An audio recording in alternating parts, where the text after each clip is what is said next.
Sebenarnya gini, tujuan kita tentunya untuk seleksi ASN pegawai pemerintah dengan perjanjian kerja untuk guru-guru honorer ini ada 3. Yang pertama adalah perbaikan tata kelola guru secara keseluruhan, lalu penyelesaian isu guru honorer dan reformasi birokrasi ASN. Nah, kenapa munculnya guru honorer ini? Karena yang pertama tata kelola guru kita dengan desentralisasi ini tidak berjalan secara optimal. Jadi supply dan demand-nya itu tidak terjadi secara seimbang. Ketika ada guru yang pensiun tidak langsung diganti oleh guru atau rekrutmen yang baru. Sehingga sekolah-sekolah pun pada akhirnya melakukan rekrutmen secara sendiri-sendiri. Yang ini kemudian menimbulkan variasi dalam hal kualitas dan juga kondisi kerja guru-guru kita. Sehingga banyak sekali guru-guru kita yang tidak mendapat kondisi kerja yang layak. Nah, inilah yang kemudian kita ingin lakukan aparatur sipil negara dan kemudian meningkatkan kesejahteraan guru-guru tersebut. Karena kemudian gaji dan tunjangannya itu setara dengan PNS. Nah, kemudian juga ini merupakan bagian dari reformasi birokrasi. Reformasi birokrasi ini tujuannya adalah meningkatnya pelayanan pada publik.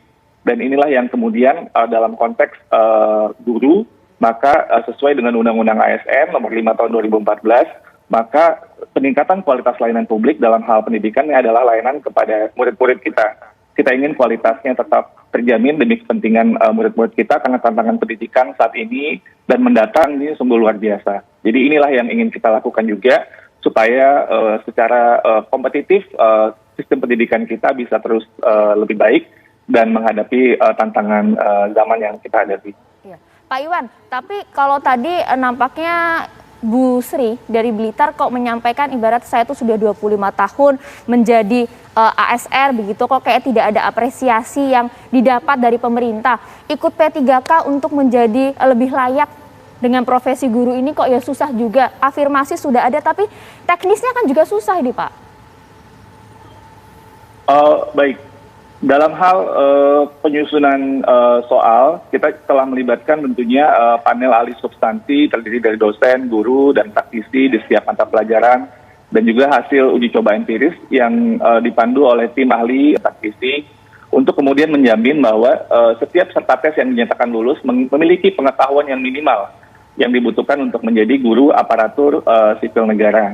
Nah, memang buat peserta tes yang belum mencapai nilai batas kelulusan untuk tahap pertama, Panitia Seleksi Nasional memberi kesempatan, dan ini nggak pernah terjadi sebelumnya, yaitu ada seleksi tahap 2 dan tahap 3. Yang ini yang merupakan kita harapkan dapat dimanfaatkan oleh semua guru yang masih belum berhasil di tahap pertama agar bisa mencapai nilai batas kelulusan pada seleksi tahap kedua dan ketiga. Ya, namanya juga seleksi, tentunya ada proses yang kemudian bisa menentukan melewati dan yang belum. Kita sangat paham sekali dengan kekecewaan yang ada di tahap pertama ini, namun masih ada tahap kedua dan tahap ketiga, sehingga kemudian bisa mempersiapkan lebih baik lagi dan saling memberi dukungan. Harapan kita semua adalah semua ibu bapak guru dapat lulus di seleksi ASN tahun ini. Nah, itu tadi Pak Iwan sudah menyampaikan. Saya mau minta res Pak Dirjen kita Pak Dirjen di sini. Pagi hari ini. Saya mau ke Ibu Sus terlebih dahulu. Silakan Bu Sus. Ya, baiklah. Selamat pagi Pak Dirjen. Selamat pagi, Assalamualaikum Bu. Ya, Waalaikumsalam warahmatullahi wabarakatuh. Ya, barangkali ini saya mau curhat ya. Kaitannya dengan pelaksanaan hari kemarin, kebetulan saya ikut tes yang kedua kali di P3K itu, dapatnya sesi pertama, ya. Sesi tanggal 13 hari Senin gitu ya. Apa yang saya sampaikan tadi ya ke Mas Bayu dan Mbak itu ya, itu betul-betul terjadi Pak di lapangan. Ya. Jadi terutama itu untuk kompetensi teknis ya Pak, itu sangat tinggi sekali dan peningkatannya dari pengalaman kami testing yang 2019 nilainya itu sangat tinggi sekali Pak peningkatannya. Kalau nggak salah untuk teknis tahun 2019 itu nilainya cuma nilai passing grade-nya cuma 65 gitu.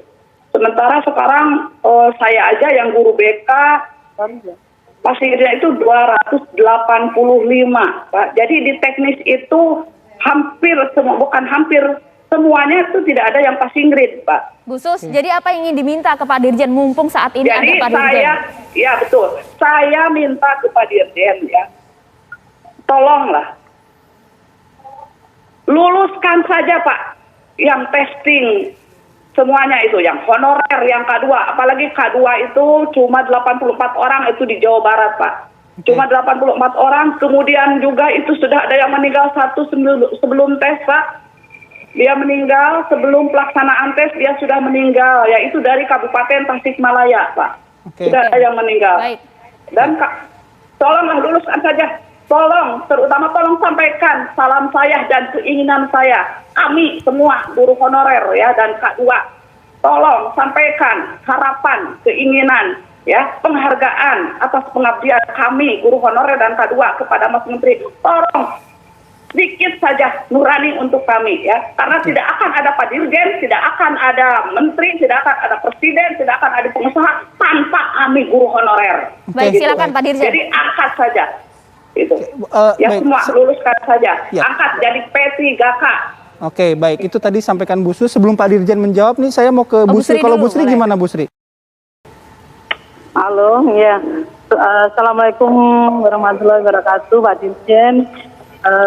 Saya mengapresiasi dari apa yang disampaikan oleh Bu Sus, tapi dalam hal ini memang segala sesuatunya itu kita sebagai masyarakat Indonesia juga mematuhi aturan. Nah, dalam hal ini bukan saya tapi dalam hal ini juga tolong kami jangan selalu mengatakan kan masih ada kesempatan kedua dan ketiga.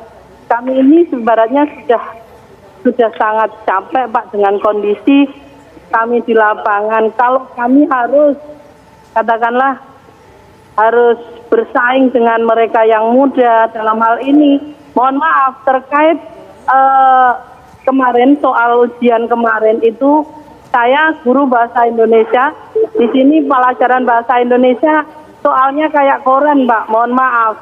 Jadi kami mengerjakannya itu bukan memahami kalimat yang ada, tetapi hanya membaca petunjuk dan jawaban apa yang ada di situ. Karena untuk memahami kalimat yang di atas itu sangat dengan waktu yang sangat singkat itu sangat kami rasakan. Apalagi dengan usia mata kami sudah, itulah kendala-kendala. Okay. Nah, kami sangat berharap bukan kami harus dibenturkan, masih ada kesempatan tahap kedua, ketiga, Pak. Mohon. Jadi mohon harapannya apa, Bu Sri?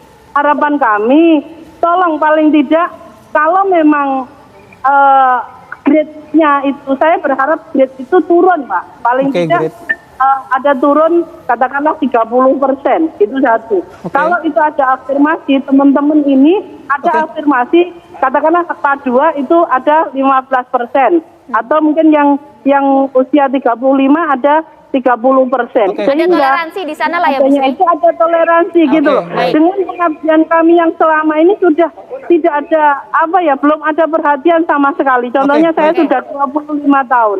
Nah ini Pak yang harapan ada korelasi antara pengabdian dengan dengan aturan. Jadi kami tidak menolak aturan yang ada begitu Pak. Langsung saja kita dengarkan Pak Dirjen, monggo dijawab Bu Sri dan juga Bu Sus tadi masukannya. Terima kasih masukan-masukannya kepada Bu Sri dan Bu Suswantini. Tentunya seperti yang sudah disampaikan juga oleh Bu Sri dan Bu Suswantini bahwa kita sangat memahami tentang kondisi yang ada di lapangan. Tentunya ini menjadi perhatian kita semua, Ibu. Namun tentunya yang seperti Ibu juga sampaikan bahwa untuk menjadi aparatur sipil negara ini perlu melalui sebuah proses seleksi. Ini kan sesuai dengan undang-undang atau regulasi yang ada.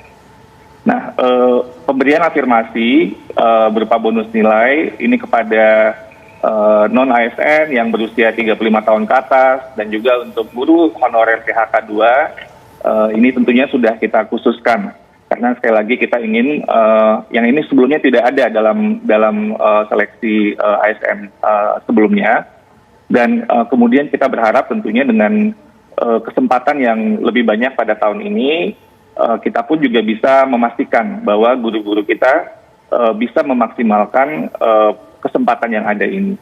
Jadi kami harap tetap kita berjuang untuk memaksimalkan Ibu. Mungkin jangan patah semangat dulu. Kita bisa melakukan berbagai macam untuk belajar, mungkin bersama-sama, dan tentunya kita saling terus mendorong supaya kesempatan ini bisa dimanfaatkan dengan semaksimal mungkin. Oke, baik. Mungkin belum maksimal Ibu, tapi mungkin bisa kita terus upayakan. Jadi akan ada perubahan di sana dalam hal kebijakan, Pak?